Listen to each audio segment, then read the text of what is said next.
Hey guys, this is Buford with Scholarships for Soccer, and today we have a great guest. His name is James Topper, or better known as Lindsay Topper's dad. He's the father of a college soccer player. She plays at Lebanon Valley College in Pennsylvania. And James, welcome. Welcome. Good to see you, Buford. All right. Well, I just for previous disclosure, I had a ball interviewing Lindsay.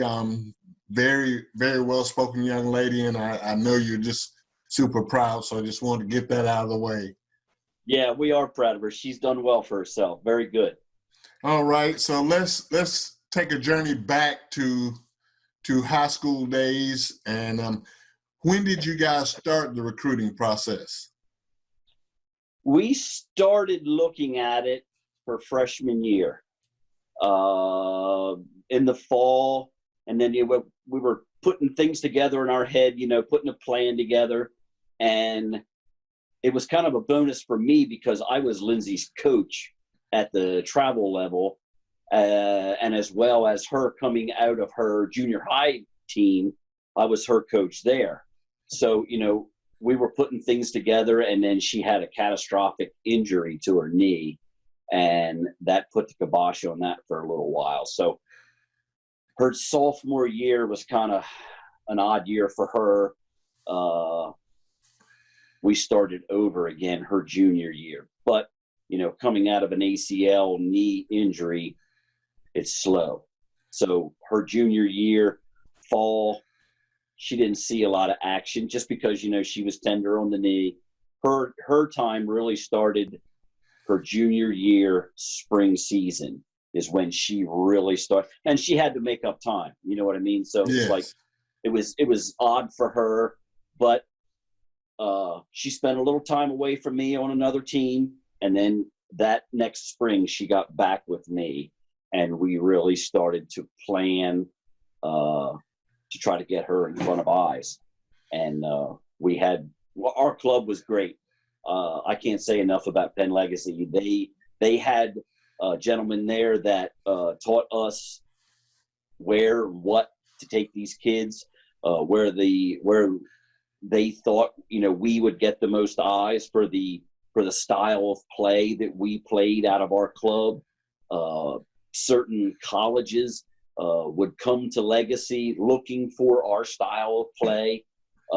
And that was a great help to Lindsay and helped her kind of speed line a little bit to get her where she needed to go in the short amount of time she needed to go. I feel that ID camps are highly important. I feel that they get the kid in front of the coach when the coach is relaxed. He's in his environment. It's his program. He gets to sit back, dictate what goes on, not like the tournaments you go to. You go to these tournaments and they're spread over 100 acres. Yes. Two different, you know what I mean? It's hard. They're at your site for maybe 5 minutes, unless you're on the high profile fields. You know what I mean? So they wing in, say, see a little bit of this, they see a little bit of that, and out the window they go. So to me, an ID camp, starting younger, if Lindsay would have been able to, sophomore year, I feel is a real high importance to get to some ID camps. If you do a couple when you're a freshman to get yourself in the wavelength of thinking and how they work, you know what I mean? Even if you can get into the ones in the summer where you go and stay, you know what I mean? The overnighters, I love those. It lets the kid relax. It lets their personality come out. A lot of coaches look at the personality of these kids. They don't want a cancer coming into their program. You know what I mean? They love to see how these kids react to, different situations, tough day, tough night, going out with the girls, letting them, go into town and see things. I think it gives them a really good view of what your kid is really like. All right. Well, that to me settles a debate on whether ID camps are money grabs, like a lot of people think. You can really really shine if you do well at an ID camp. Yes. Yeah, I think so. And the players get to see you as well. So, usually if the captains of the team are there, they go to their coach and they say, hey, that kid's a stud. You know what I mean? You better. And then after that, and you keep touching base with that coach, you know what I mean? He Yes. remembers, and he remembered, some of them will ask you an odd question like, what does your family do? And my kid would always say, we raise Black Angus steers. They would remember that of her. You know what I mean? When they would see her, they're like, you're the Black Angus steer killer, aren't you? You know what I mean? But it's odd, but it works. You know what I mean? So yeah, I think that they are a good thing. Now, some of them are, I think you really have to look at where you want to be realistically. Sure. Am I going to go play D1 ball? What's the percentage of that going to happen?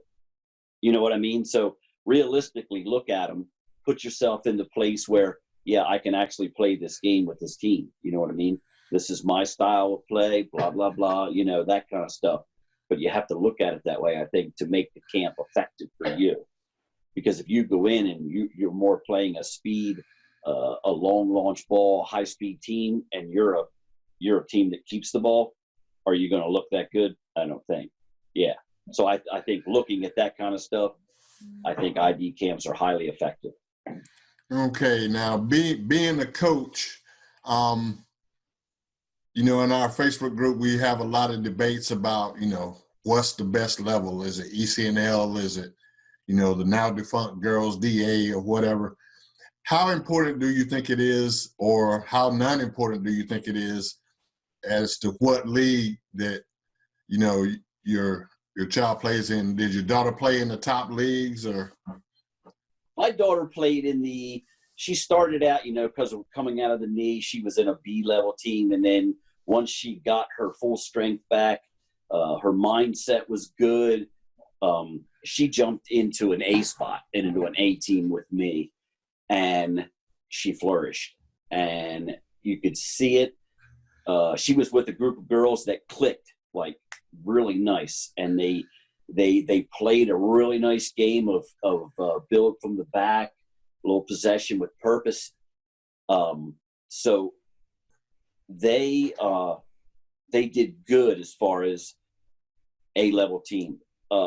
DA, I'm not a big proponent of DA just because of the limiting of the school ball. I feel that I've coached girls all my life. That's all I've ever coached is girls. Girls like to have their high school years together. You know what I mean? Yes.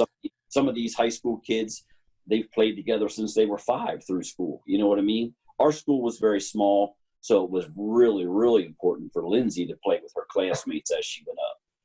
ECNL, I see some good stuff with ECNL. Am I going to say that's definitely going to get you where you need to go? I don't think so.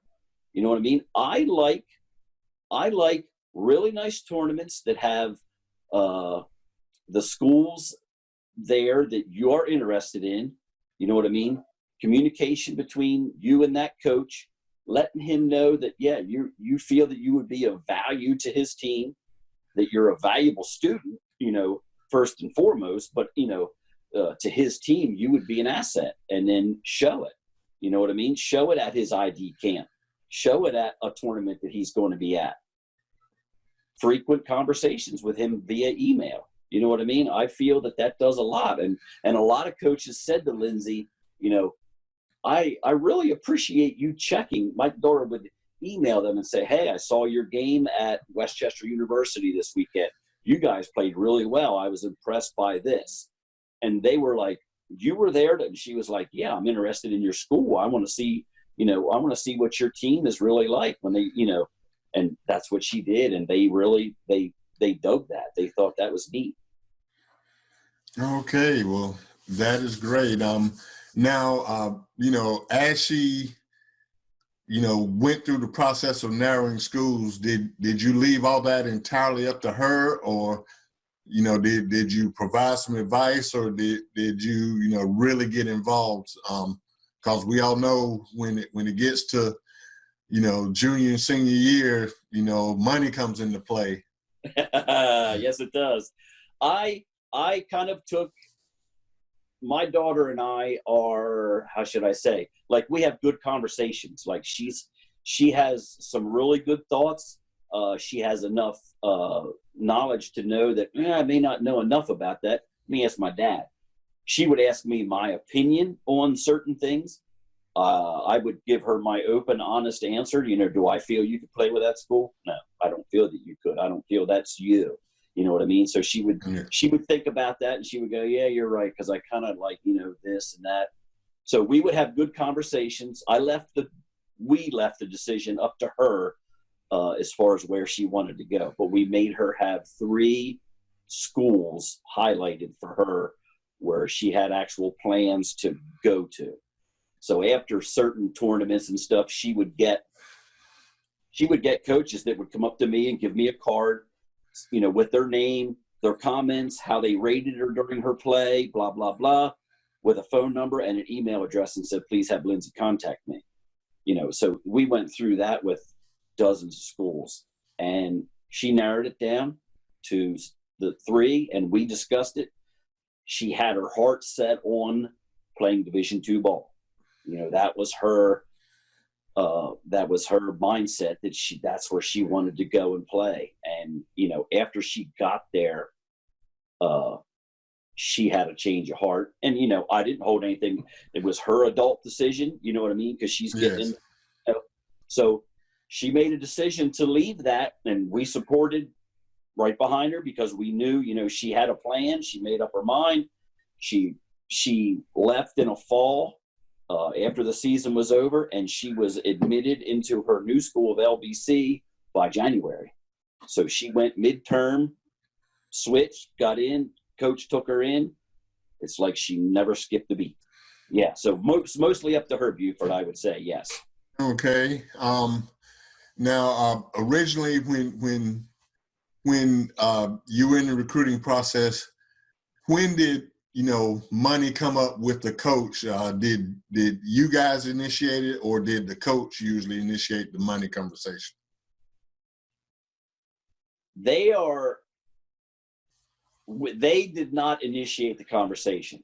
You know what I mean? When Lindsay went into the D2 school, all his money was spent. Okay. So because she came in so late, she came in the spring of her junior year. So all his money was spent. And he said to her, I would like to offer you some, but I cannot till sophomore year. I've already spent my funding. So, we still want you to come play. We want you to be part of our team. Can you give me a year? And that's how the conversation kind of came around. Yes. But he did not offer that information at that time. No. Okay.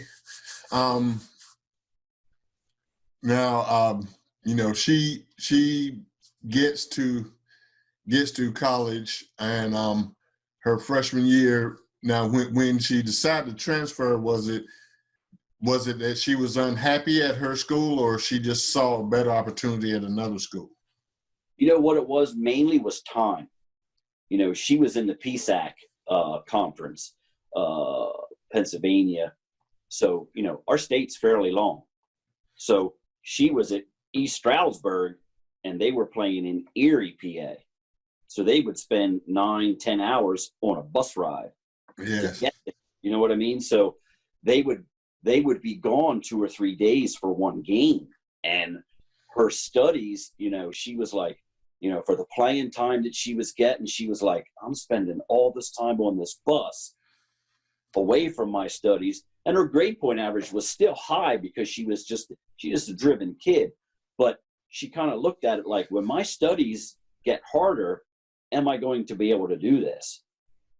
So, that was the biggest thing that she was, when she's up at 1 a.m. doing studies and stuff like that, it started to, show its head on her.